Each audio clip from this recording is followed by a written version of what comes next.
Michael Schumacher's victorious march to his first championship title was accompanied by a series of tragedies, scandals, and suspicions of cheating on the part of the team.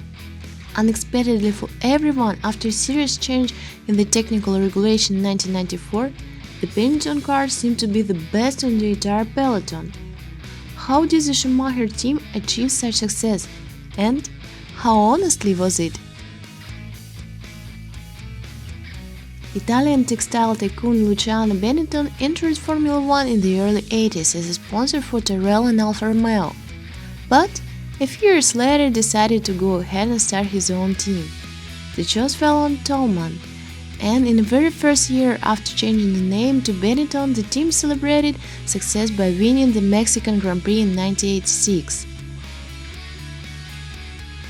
Since the 1988 season, the team has received a permanent place in the top 4 teams in the championship along with McLaren, Williams and Ferrari, although usually behind them.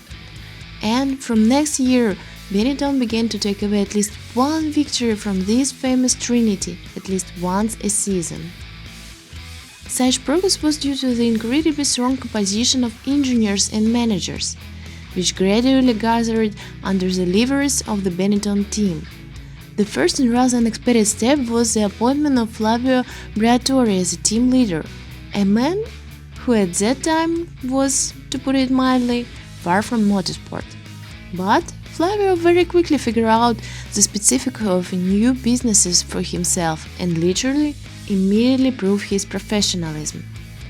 After some time, Tom Walkinshaw, who owned his own motorsport company building racing cars for Jaguar and Volvo, made him a company on the Captain's Bridge.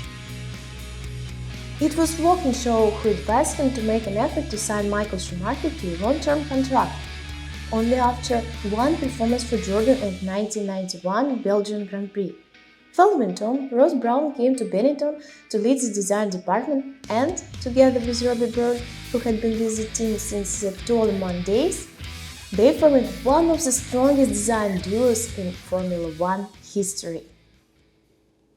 And here 1994 comes. Formula 1 is on the verge of major changes. FIA officials decided that racing has become too easy due to multiple electronic system, and therefore in the new season they banned active suspension, traction control, ABS and many other features that help drivers and were the subject of increased costs. And another important innovation was the return of refueling during the race. Realizing that the new regulation could be a great chance for the team to jump to the championship title, Ross Brown, back in the middle of the 91st season, insisted on stopping work on fine-tuning the B183 car of the current season and focusing resources on designing the car of the future, called B194. This car was the first designed and built at the new Benetton base in Enstone, England. With its own wind tunnel, state-of-the-art autoclave and one of the most advanced computer simulation labs of the day, the new B194 was destined for success. The outlines of the car have become smoother, and the main distinguishing feature of Benetton, an upturned shark nose, is even more efficient. A similar design of the front wing will become widespread in the future and even reach our days. But at that time, designers were in no hurry to copy it for quite some time. In parallel with aerodynamics, the suspension issue was resolved. Brown was one of the first to realize that going back to passive suspension wouldn't be easy. In the short time of using active suspension, the teams have changed the approach to aerodynamics, and simply not using it could make the car simply uncontrollable when changing ground clearance. In an attempt to make up for the lost efficiency of the suspension, the engineers decided to install horizontal shock absorbers and coil springs on the car, which turned out to be a simple but effective solution. It only remained to deal with the engine. Since 1987, Benetton has been a consistent client of Cosworth. However, the British have invested much less in the development of engines for Formula 1 compared to competitors. The ambitious project to create the latest V12 was never realized. Therefore, Benetton, despite the status of privileged client, suffered from lack of V8 power. What's more, Ford nearly left the team without engines for 94 season. The board of directors of the company decided to terminate the program for Formula 1, so Briatore had to use all his diplomatic skills to first persuade Ford to stay in F1 and later to allocate funds for the modernization of the old engine, which eventually resulted in the creation of a new power unit called ZTEC-R. Despite having fewer cylinders, the V8 had several obvious advantages: economy, smaller overall dimensions, and better torque characteristics. Using an advanced computer lab, Cosworth engineers simulated different engine configurations with different cylinder bores and strokes, as a result finding the most optimal option and making it reality. Such changes required the creation of a completely new cylinder block, heads and crankshaft, which were decided to be made from experimental materials in an attempt to reduce weight and increase reliability. Also, the new engine had a distributed injection of an electronic control system that processes 1.5 million operations per second and was developed jointly with Motorola. As a result, the ZTEC-R produced a maximum output of 730 horsepower at 40,000 revolutions per minute, which was 25 horsepower more than last year's engine, but still about 40 horsepower less than the new Renault RS6 engine. B194 has been completed, and finally it's time to test it on the track. The speed of the car in the January test of '94 inspired Benetton with optimism. However, the results were overshadowed by the serious accident of the second team driver, J.J. Lehta. It became clear that the Finn wouldn't be able to take part in the first races of the upcoming season. So, Jos Verstappen, who made his debut in F1, was invited to take his place. Nobody thought about the championship title at those times. The favorites, as before, were considered to have dominated for several years, the Williams Renault team, especially with Ayrton Senna, who moved under Williams' livery. The first two Grand Prix in '94 followed a similar scenario.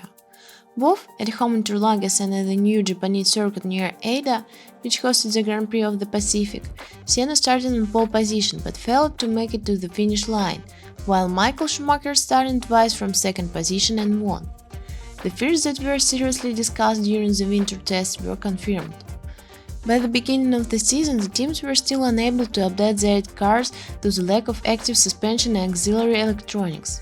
But Schumacher's Benetton, on the contrary, looked much more obedient.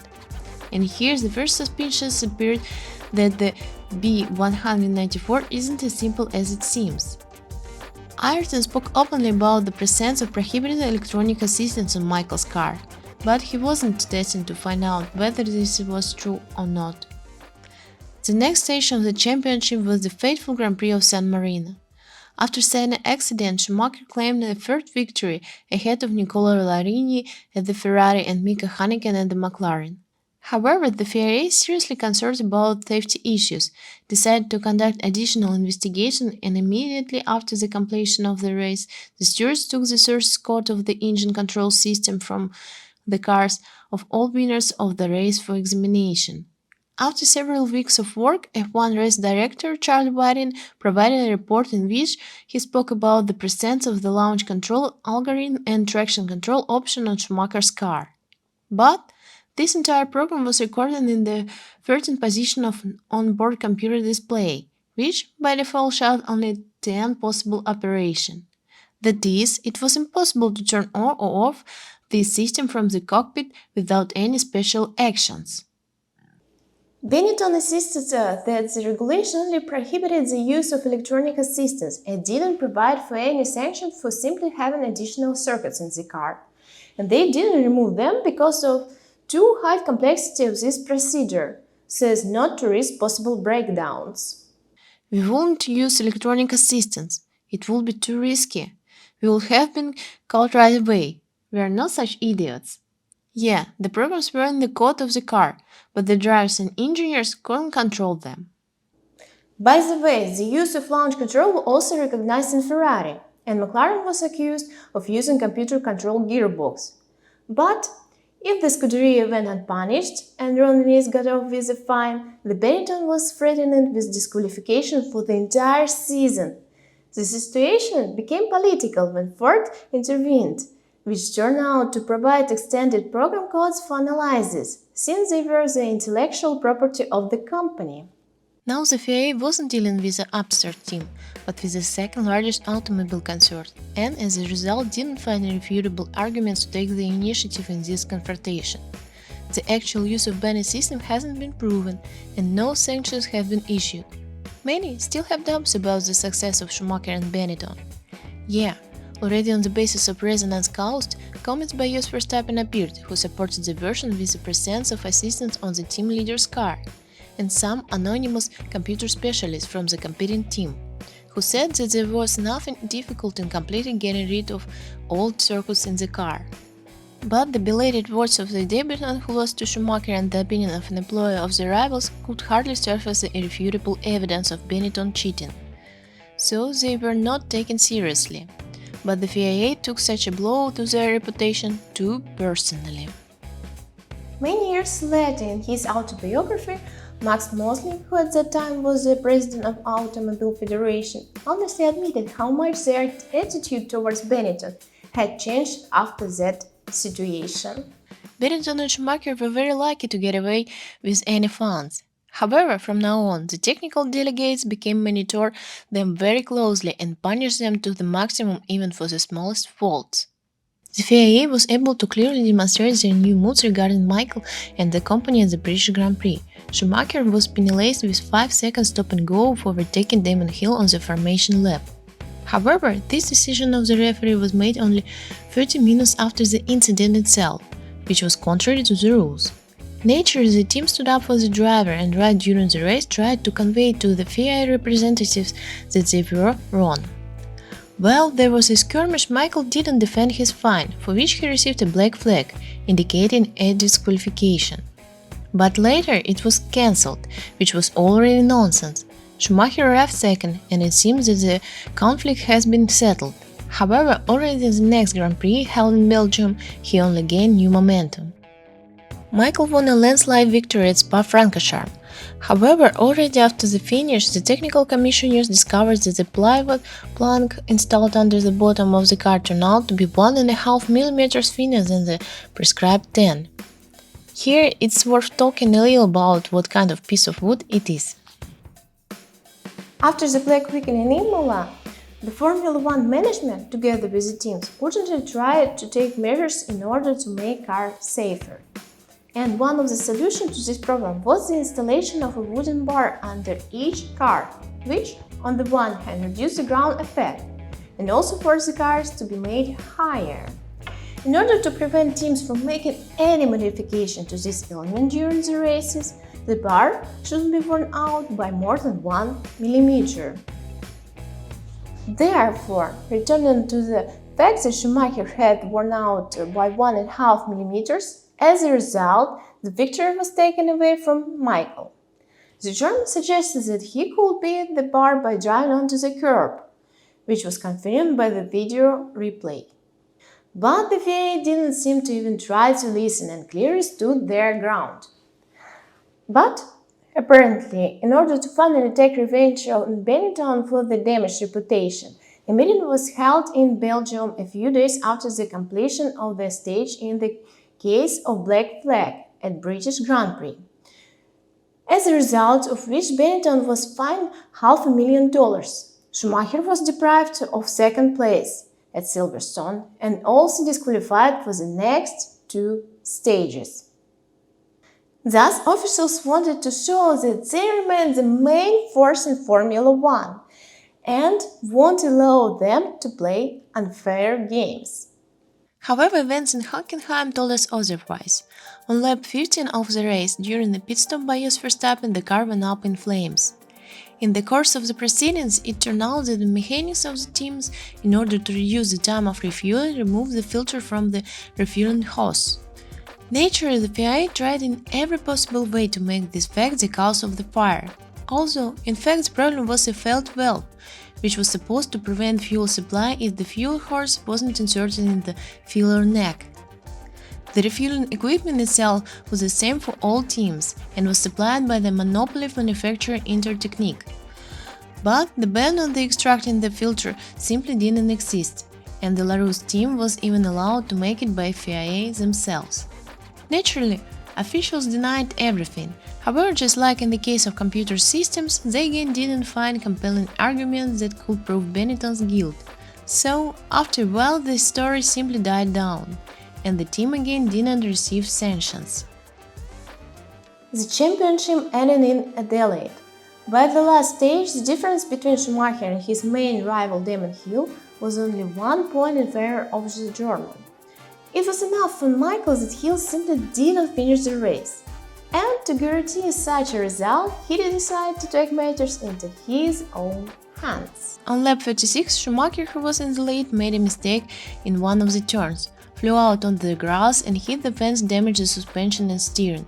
Hill didn't know this. He tried to drive past, but Schumacher didn't want to part with his title and provoked a collision, as a result of which he retired himself, and then, despite all the attempts of the Williams mechanic, Will went after him.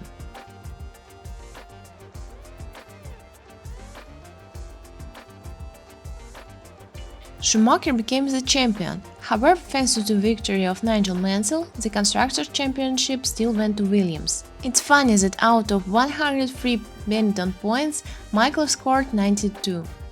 And with the efforts of J.J. Lechter, Jos Verstappen and Johnny Herbert, acting in the last two races, who scored only 11 points. In the 16th Grand Prix of the 94 season, the Benetton B194 brought 8 wins, 6 pole positions and 8 fastest laps. All successes, of course, were on account of Schumacher. The victory in the individual competition was the first for Ford engines since 1982. The Benetton car for the next season was already equipped with Renault engines, and it turned out to be even more successful. 9 victories for Schumacher, 2 victories for Herbert, and in addition to Michael's second title, the B195 brought the team the only Constructors' Championship in its history. In 2000, Luciano Benetton sold team to Renault, and over the next few years, Flavio Beltran took it to a whole new level.